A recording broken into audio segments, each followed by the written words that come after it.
एक बार प्रेम से बोलेंगे ओम नमो भगवते वासुदेवाय। देखिए मित्रों, बहुत ही सुंदर आज के वीडियो में एक ग्रंथ दिखाने वाला हूँ। गीता प्रेस से प्रकाशित होता है। नाम है इसका जीवन संजीवनी। 1927 नंबर इसका कोड है। देखिए श्रीमद् भागवत के सफल व्यावहारिक जीवन सूत्र इसमें दिए गए हैं, जो कि इस टाइटल से देखिए यहाँ पे लिखा भी गया है। और देखिए किताब जो है गीता प्रेस की किताब है, यहाँ पे आप देख पा रहे होंगे। मोटाई मैं आपको दिखाता हूँ। कुछ इस प्रकार से इसकी मोटाई है, चारों ओर से देखिए कुछ इस प्रकार से इसकी बनावट है। तो बहुत ही सुंदर तरह से आप अगर भागवत पढ़ना चाह रहे हैं तो श्रीमद् भागवत का अध्ययन पहले इस पे करिए, उसके बाद आप श्रीमद् भागवत को पढ़िए, तब आपको अच्छे समझ में आएगी। देखिए बाहरी बनावट हमने देखी इस ग्रंथ की, अब देखते हैं इसमें अंदर। तो देखिए शुरुआत इस प्रकार से हो रही है। जीवन संजीवनी श्रीमद् भागवत के सफल व्यावहारिक जीवन सूत्र, 1927 नंबर कोड है।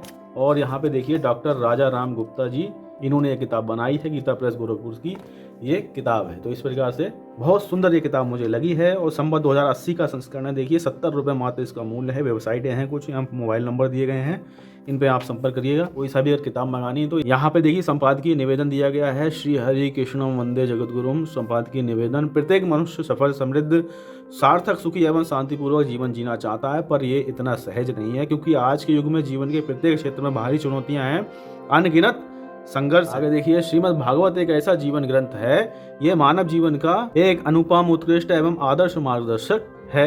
इसमें जीवन का संपूर्ण दर्शन है, जीवन के प्रश्नों का उत्तर है, जीवन एवं जगत की समस्याओं का समाधान है, और सफल, सार्थक, समृद्ध एवं शांतिपूर्वक जीवन जीने के व्यवहारिक सूत्र हैं। श्रीमद् भागवत एक पौराणिक ग्रंथ है। इसमें विविध कथाएं हैं भगवान श्री कृष्ण महाराज की रसमयी, माधुर्यमयी, ऐश्वर्यमयी एवं रहस्यमयी।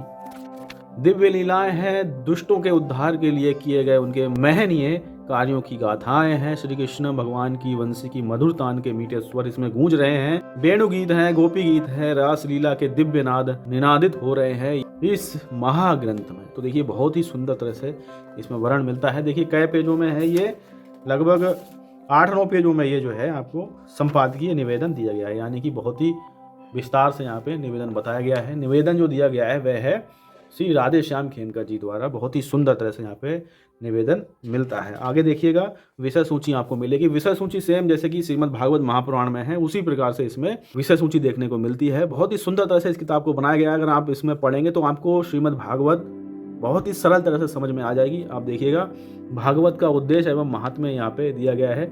श्रीमद् भागवत महात्म्य के प्रसंग में भक्ति के कष्ट निवारण की कथा है, गोकर्ण का आख्यान है।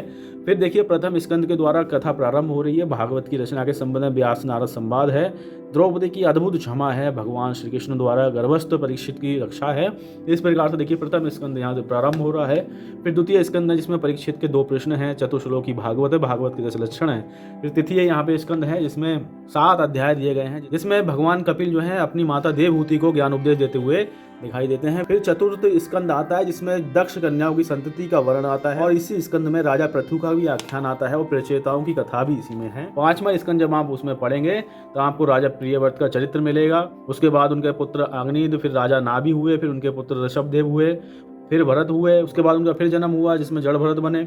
फिर छठम स्कंद आता है जिसमें भगवान नाम की महिमा है, अजामिल की कथा आती है, नारद जी को दक्ष का श्राप भी है इसी में ही, और बत्रासुर की उत्पत्ति होती है। फिर 7वें स्कंद में देखेंगे शिशुपाल और दंतवक्र की पूर्व जन्म की कथा है, राजा सुयज्ञ की कथा आती है इसी में, स्त्री धर्म क्या है, भगवान का नरसिंह अवतार हिरण्यकश्यप का वध हो रहा है इसी में।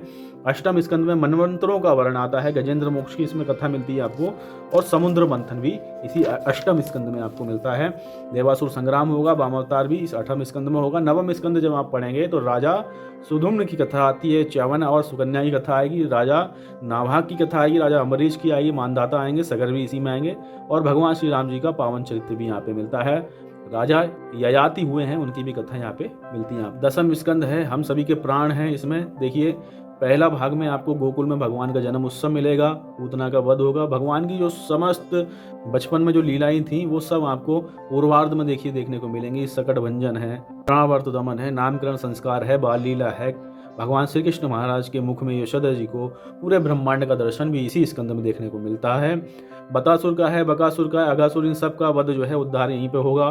कालिया नाग का दमन होगा, और वेणु गीत भी है, चीर रहन की लीलाएं हैं, गोवर्धन लीला है, रास लीला है, गोपी गीत है, महारास है, सुदर्शन और शंखचूर्ण का उद्धार हो रहा है, अक्रूर आगमन होगा। उसके बाद उद्धव जी का ब्रज गमन भी इसी स्कंद में मिलता है। बहुत ही सुंदर दिव्य अलौकिक कथाएं आपको इस दसम स्कंद के पूर्वार्ध खंड में देखने को मिलती हैं।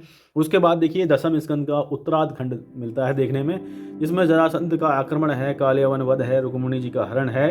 भगवान श्री कृष्ण महाराज और रुक्मिणी जी के एक पुत्र का जन्म होगा जिसका नाम है प्रद्युम्न, उनके जन्म की कथा है। और संबकासुर वध की कथा मिलती है, भौमासुर वध है। श्री कृष्ण और रुक्मिणी जी के मध्य संवाद हो रहा है, राजा नरक की कथा आती है, श्री कृष्ण की गोपियों से भेंट है।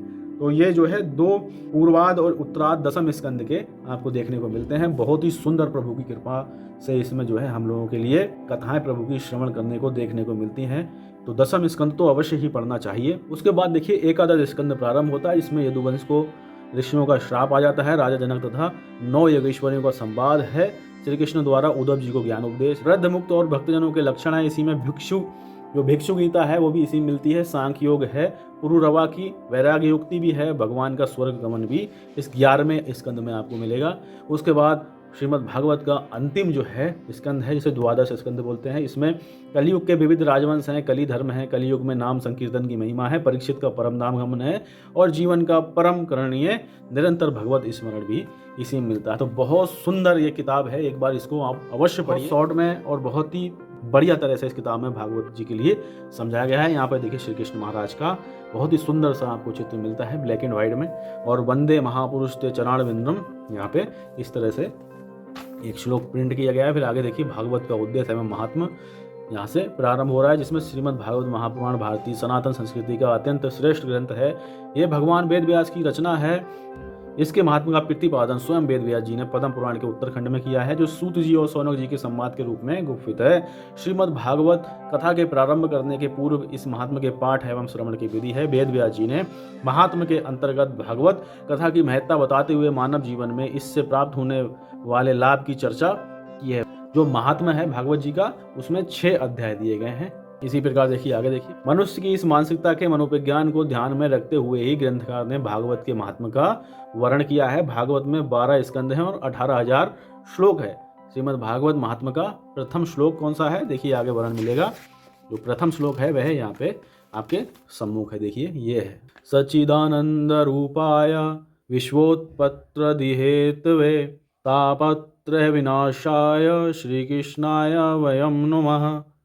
अर्थात सच्चिदानंद स्वरूप भगवान श्री कृष्ण को हम नमस्कार करते हैं, जो जगत की उत्पत्ति, स्थिति और विनाश के हेतु तथा आध्यात्मिक, आदि दैविक और आदि भौतिक तीनों प्रकार के तापों का नाश करने वाले हैं। ये जो संसार है इसको बनाने वाला ईश्वर है, इसकी स्थिति भी उसी से है और इसके विनाश यानी विलय का हेतु ही परमात्मा है, अर्थात संसार का आधार परमात्मा है। उसी कारण जगत की सत्ता है, वह भगवान सत्य चित्त आनंद स्वरूप हैं। संसार के जो दुख ताप हैं, क्लेश कष्ट हैं, उनका शमन करने वाला ही परमात्मा है। इस प्रथम श्लोक में ही ग्रंथ की विषय वस्तु स्पष्ट हो गई है। तदनुसार इस संसार का अस्तित्व एवं इसकी सत्ता परमात्मा से ही है। तो इस प्रकार से देखिए वर्णन आता है और आगे आपको और दिखाता हूँ इस ग्रंथ में। पहले देखिए कि पेज कितने बढ़िया हैं और बहुत ही अच्छा साइज है, जिसमें आप आराम से श्रीमद् भागवत जी का इस जीवन संजीवनी नामक जो ग्रंथ बनाया है इसको आप पढ़ सकते हो। बहुत ही अच्छे से इसमें देखिए प्रिंट भी किया गया है, मोटे मोटे अक्षर हैं, काफ़ी सुंदर तरह से आप अध्ययन कर पाएंगे। पेज की गुणवत्ता भी बहुत बढ़िया है और जो कथाएं हैं इसमें वो भी बहुत अच्छी तरह से इसमें प्रिंट करी गई हैं। संक्षिप्त हैं लेकिन बहुत बढ़िया तरह से इसमें आपको समझ में आती हैं। अगर आपको भागवत जी को सही से जानना है तो पहले आप इस शॉर्ट वाले संस्करण को अवश्य पढ़िएगा। मैं आपको इसमें बताता हूँ कितने पृष्ठ अब इसमें दिए गए हैं। तो देखिए पृष्ठों की अगर मैं संख्या बताऊँ आपको तो 384 इसमें पृष्ठ हैं। अंतिम वाला ये पृष्ठ है, देखिए जय श्री कृष्ण इस प्रकार से लिखा गया है और यहाँ पे देखिए अंतिम वाला ये कवर पेज है। तो इस प्रकार से इतनी मोटाई का यह ग्रंथ है। ग्रंथ का नाम है जीवन संजीवनी, कोड संख्या है 1927, श्रीमद् भागवत के सफल व्यावहारिक जीवन सूत्र, ये टाइटल से एक किताब प्रिंट होती है। बहुत ही सुंदर इसमें भागवत जी का वर्णन मिलता है, एक बार आप अवश्य पढ़िएगा इसको।